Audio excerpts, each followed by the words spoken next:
Hello friends, आज हम पढ़ेंगे compound interest and simple interest. ये अर्थमेटिक का एक इम्पॉर्टेंट टॉपिक है जिसे आज हम थोड़ा और अच्छे से समझेंगे। ठीक है, तो वो सिंपल इंटरेस्ट में every year amount of interest remain same. आपको तो पता होगा कि आप बैंक में जब पैसे जमा करते हो उसमें हर साल कुछ इंटरेस्ट मिलता है। तो बैंक में जो इंटरेस्ट मिलता है वो कंपाउंड इंटरेस्ट होता है, मतलब आपका जो अमाउंट बैंक में है उस पर इंटरेस्ट मिलता है।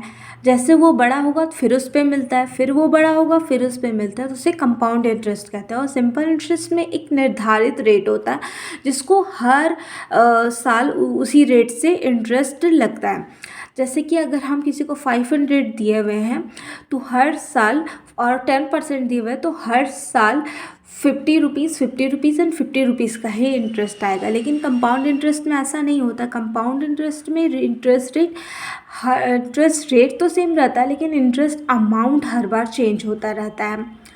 अगर मतलब यहाँ अगर 500 दिए तो 500 में फ़र्स्ट ईयर तो अगर 10% का हम ये इंटरेस्ट बोले हैं तो 500 का फर्स्ट ईयर तो 10% 50 रुपीज़ आ जाएगा।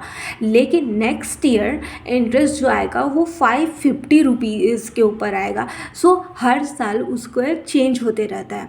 ठीक है, तो फिर जैसे यहाँ लिखा हुआ है every year amount of interest remain the same, यहाँ पे सेम रहता है, चेंज नहीं होता है। और यहाँ पे आगे देखें तो सिंपल इंटरेस्ट, यहाँ पे एक क्वेश्चन है जिसे हम समझना चाहें तो और अच्छे से बेहतर तरीके से समझ सकते हैं। सिंपल इंटरेस्ट है यहाँ पे। तो यहाँ पे अगर मान लीजिए कि आपको ₹P लैंड करना है, मतलब ये 10,000 आप किसी को दे रहे हो, कितने में ऐसे तो नहीं दोगे, रिटर्न लोगे। तो रिटर्न अगर लोगे आगे चल के आप, तो अगर 10,000 आज दियो तो आगे चल के तो उस अमाउंट का वैल्यूएशन भी कम होता है। तो उसका वैल्यूएशन को आपको मैच करना है या फिर आपको प्रॉफिट अर्न करना है तो उस पर आपको इंटरेस्ट तो लगाना पड़ेगा। जो तो आप 10,000 दिए तो मान लीजिए आप उस पर 10% का इंटरेस्ट लगाए। यहाँ पे 10% उस पर आप इंटरेस्ट लगाए। मान लिया कि आपने उसे तीन सालों के लिए दिया, तो आपको वापस 3 सालों के बाद कितने पैसे मिलेंगे। ठीक है, तो आपको कितने पैसे मिलेंगे उसको हम अमाउंट वर्ड से डिनोट करते हैं। ठीक है, तो ये हो गया। तो अमाउंट हम कैसे निकालेंगे, तो अमाउंट निकालने के लिए सिंपल तरीका है, सिंपल इंटरेस्ट में ये लगेगा, कंपाउंड इंटरेस्ट में नहीं लगेगा। जो भी इंटरेस्ट रेट है और जितने भी ईयर है ये दोनों को मल्टीप्लाई कर दीजिए। ये दोनों को मल्टीप्लाई किए तो कितना आ गया 30, और ये परसेंट तो नहीं भूल सकते थे, ये परसेंट भी, मतलब 30%। 30% किसका, प्रिंसिपल वैल्यू का। प्रिंसिपल वैल्यू का 30% आपने निकाला तो कितना आ गया 3,000। और ये जो इंटरेस्ट है ये हो गया आपका 3,000 रुपीज़, और प्रिंसिपल तो आपका 10,000 ही है, तो यह है 10,000, और ये दोनों को जोड़ देंगे तो आपका कितना आंसर आ जाएगा 13,000। तो ये सिंपल इंटरेस्ट हमको लगता है आपको समझ में आ गया होगा। तो हम कंपाउंड इंटरेस्ट की तरफ बढ़ते हैं। ठीक है, तो कंपाउंड इंटरेस्ट में कहा गया है with every increasing year interest also increases, मतलब हर साल इंटरेस्ट रेट बढ़ेगा। ठीक है, और इंटरेस्ट रेट ऑफ प्रिंसिपल पे ही आएगा, और इंटरेस्ट ऑन इंटरेस्ट, इसे ये भी कहा जाता है, मतलब कंपाउंड इंटरेस्ट को इंटरेस्ट ऑन इंटरेस्ट से भी मतलब कहा जाता है। Every 1 year, every 2 year, every 3 year ratio principle of amount remain same. इसमें यह भी एक की पॉइंट है कि अगर एवरी 1 ईयर मतलब हर एक साल, और एवरी 2 ईयर्स हर 2 साल, और एवरी 3 ईयर्स हर 3 साल का प्रिंसिपल और अमाउंट का जो रेशियो होगा वो सेम होएगा। अमाउंट सेम नहीं होगा लेकिन हाँ, अमाउंट मतलब वैल्यू, वैसे तो प्रिंसिपल और अमाउंट का रेशियो सेम रहेगा आगे। ठीक है, तो हम आगे बढ़ते हैं। तो यहाँ जैसे कि क्वेश्चन है कंपाउंड इंटरेस्ट पे, ये क्वेश्चन है, मान लिया आप किसी को 10,000 रुपये दे रहे हो, ठीक है, और आप इस पर 10% का इंटरेस्ट लगा रहे हो 3 साल के लिए, लेकिन ये आपका कंपाउंड इंटरेस्ट है। कंपाउंड इंटरेस्ट आप लगा रहे हो क्योंकि आपको थोड़ा और पैसे कमाने की इच्छा है। ठीक है सॉरी, यहाँ पे जैसे कि यहाँ पे कहा गया यहाँ पे आपको अपना अमाउंट जानना है, मतलब 3 साल के बाद आपको कितने पैसे मिल रहे हैं। तो आपका यहाँ पे 10,000 आप लैंड कर रहे हो, तो उस पर अगर फर्स्ट ईयर को देखा जाए तो फर्स्ट ईयर 10% आपको मिलेगा 1,000। और सेकेंड ईयर क्या होगा कि ये जो 10,000 है उसका 10% मिलेगा, पर फर्स्ट ईयर जो आपको 1,000 मिला था इंटरेस्ट पे, उस पर भी आपको 100 मिलेगा। और थर्ड ईयर क्या होगा कि आपको जो ये 10,000 है उस पर 1,000 मिलेगा, फिर यहाँ पे 1,000 उस पे 100 रुपीज़ मिलेगा, फिर यहाँ 1,000 उस पे 100 रुपीज़ मिलेगा, और फिर ये जो 100 है उस पे भी आपको 10 रुपीज़ मिलेगा। और जब सारे को आप कैलकुलेट करोगे तो आपको मिलेगा 13,310।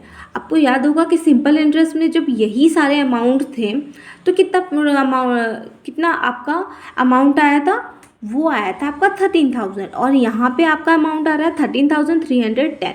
तो यहाँ पे तो आपको दिख रहा होगा आपका अमाउंट बढ़ा है, तो इस हिसाब से आप आगे और बढ़ेंगे। चलिए आगे चलते हैं। तो यहाँ पे है लिखा हुआ कि compound interest is just an example of successive increase. तो इसके छोटा सा एग्जाम्पल मैं बता देती हूँ कि इस तरीके से अगर आप बनाओगे तो सबसे बेटर होगा। ये एक बहुत सिंपल तरीका है जिससे आप इजीली कैलकुलेट कर सकते हो और अपना आंसर तक पहुँच सकते हो। जैसे कि यहाँ पे पिछले क्वेश्चन की तरह ही 1,000 अमाउंट है, इंटरेस्ट रेट आपका 10% और ईयर आपका 3 ईयर्स है। तो आगे देखिए, आपका 10% का फ्रैक्शन में अगर तोड़ेंगे तो आपका कितना आएगा 1/10।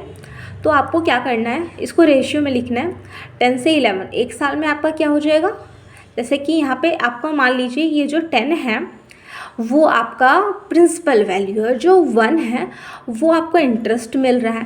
तो ये दोनों को जोड़ दीजिए तो आपका ये क्या हो जाएगा, अमाउंट हो जाएगा। तो यहाँ 10 हो गया, यहाँ 11 हो गया। मान लीजिए ये प्रिंसिपल है और ये आपका अमाउंट है। तो ये तो पहले साल की, और दूसरे साल भी आप ऐसे लिख सकते हैं और तीसरे साल भी ऐसा। और तीनों को अगर यहाँ पे कुछ कटता है तो आप काट दीजिए, और अगर नहीं कटता है तो इसको मल्टीप्लाई और इसको मल्टीप्लाई कीजिए। तो इसको मल्टीप्लाई करोगे आप तो 1,000 आएगा, और इसको मल्टीप्लाई करोगे तो 1,331 आएगा। ठीक है, तो यहाँ पे इंटरेस्ट रेट देखिए कितना आया आपको 331।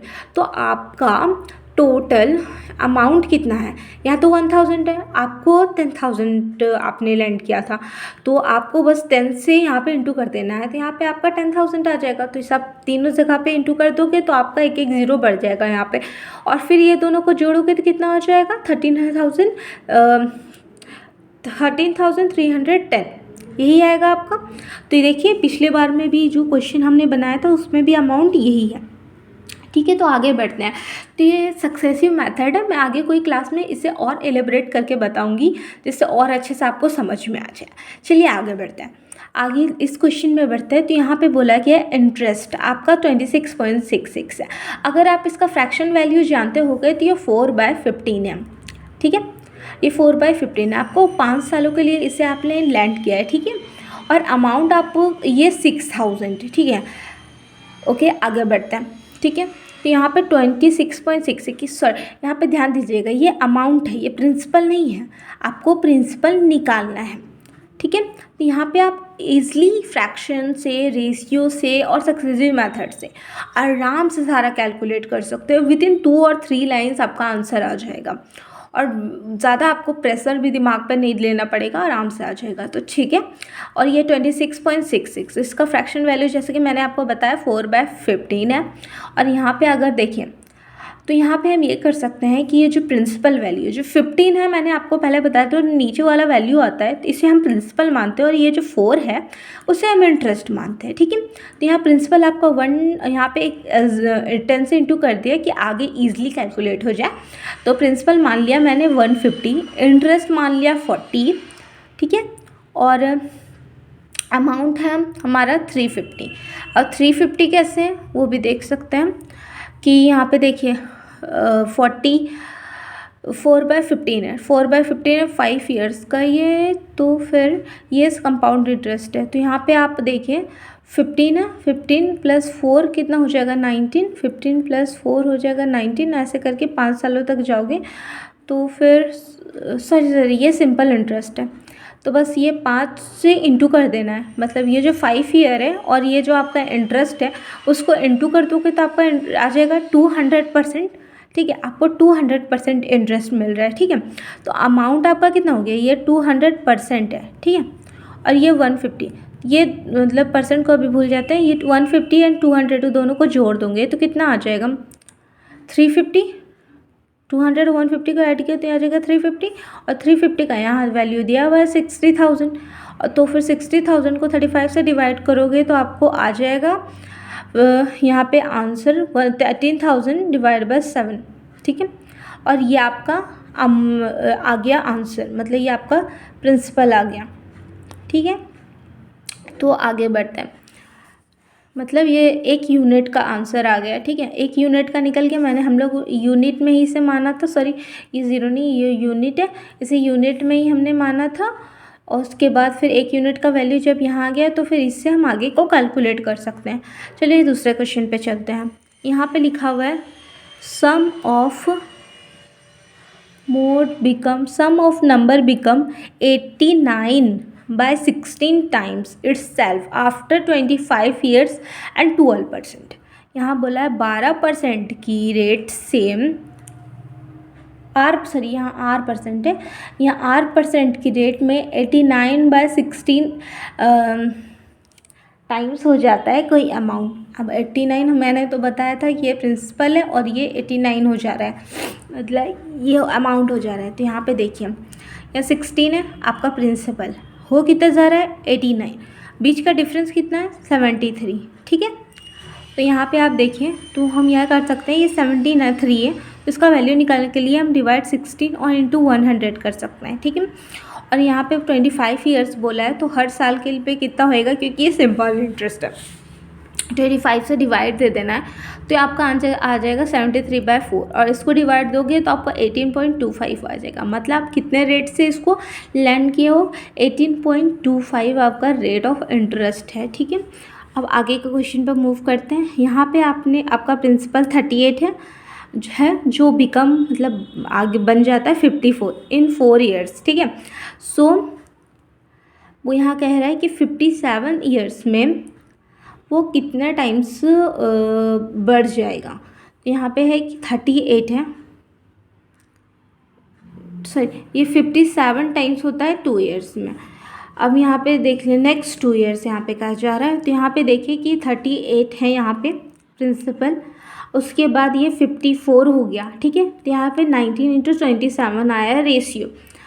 उसके बाद यहाँ पे देखिए 8/19, ठीक है, और डिवाइड बाय 4 किया हमने, क्योंकि ये 4 सालों के लिए दिया गया है, ठीक है। तो ये आ गया 2/19 इज इक्वल टू, यहाँ पे किया तो 2/19 इंटू 2 इज इक्वल टू आ गया यहाँ पे 4/19, और यहाँ 37 इंटू 4/19 क्या आ गया, इट्स 57, सॉरी 57/4/19। तो यहाँ पे आपका आंसर है 12 into 57 is equal to 69। I hope you understand little bit, okay. Now move to next question. ये है, इसमें प्रिंसिपल का कुछ पता नहीं है कितना दिया हुआ है, लेकिन हाँ ये पता है कि 7 सालों के लिए दिया है और रेट ऑफ इंटरेस्ट 4.5% है, ठीक है। और हायर इट गिव्स इतना मोर, मतलब ये इतना ज़्यादा अमाउंट देता है वापस में, ठीक है। तो यहाँ पे लिखा हुआ है मतलब इतना इंटरेस्ट आपको मिला है, ये जो हायर मोर है ना वो इंटरेस्ट आपको इतना मिला है। तो यहाँ देखिए 1890 आपको इंटरेस्ट मिला है, कितने साल में मिला है, 7 सालों में मिला है। 7 से आपने डिवाइड किया तो इसका आप कितना आया 270 आया, 270 आया, और इसका रेट ऑफ इंटरेस्ट आपका यहाँ 4.5% दिया हुआ है। तो उससे आपने काटा तो 1% का वैल्यू 60% आ गया। तो आपका पता होएगा कि प्रिंसिपल होता है वो 100% होता है, तो इसको 100 से इंटू कर दोगे तो आपका 16,000 हो जाएगा। एक और मेथड है, यहाँ पे देखिए, अब मैंने जो पहले बताया था कि आपको ये लैंड किया हुआ है 4.5 ईयर्स के लिए, ठीक है। और ये आपका 4.5% आपका इंटरेस्ट है, और ये 7 ईयर्स के लिए किया गया है। तो आप दोनों को मल्टीप्लाई कर दो, सिंपली आपका 31.5% आ जाएगा, और यहाँ पे 31.5% का अमाउंट मतलब वैल्यू लिखा हुआ है। तो इसको आप मल्टीप्लाई करोगे और आपका आंसर यहाँ पे आ जाएगा सिंपल वे में, ठीक है। नेक्स्ट क्वेश्चन यहाँ पे लिखा हुआ है, यहाँ पे आपका प्रिंसिपल है 15,000, इंटरेस्ट रेट है 8.33%, ठीक है। और फिर 8.33% का आपको पता होना चाहिए फ्रैक्शन वैल्यू, जो कि है 1/12, ठीक है। और यहाँ पे प्रिंसिपल है 16,000 और रेट ऑफ इंटरेस्ट है 18.75। ये है 3/16 इसका वैल्यू, ठीक है। और यहाँ पे टाइम नहीं दिया हुआ है और टोटल इंटरेस्ट जो आपको रिसीव हो रहा है वो 12,750, ठीक है। तो आपको देखिए यहाँ 15,000 आपको अमाउंट प्रिंसिपल है और यहाँ 16,000 आपका प्रिंसिपल है। इसमें क्या होगा, आपको 8.33 इंटरेस्ट है और यहाँ 18.75 जो कि मैंने फ्रैक्शन में आपको बता दिया। यहाँ पे सिर्फ ये है कि टाइम नहीं दिया हुआ है, ठीक है। तो यहाँ पे = 4250, ठीक है, मतलब एक साल का मैंने यहाँ पे निकाला है, ठीक है। 1/12 से यहाँ पे डिवाइड 1/12 निकालोगे, 1/12 15,000 का, तो आपका 1250 आएगा, ठीक है। और यहाँ पे 16,000 का निकालोगे, 3/16 करोगे तो यहाँ पे आपका 3,000 आएगा। ये दोनों को ऐड करोगे आपका 4250 आएगा, ठीक है। और यहाँ पे आप देखो कि एक साल में आपका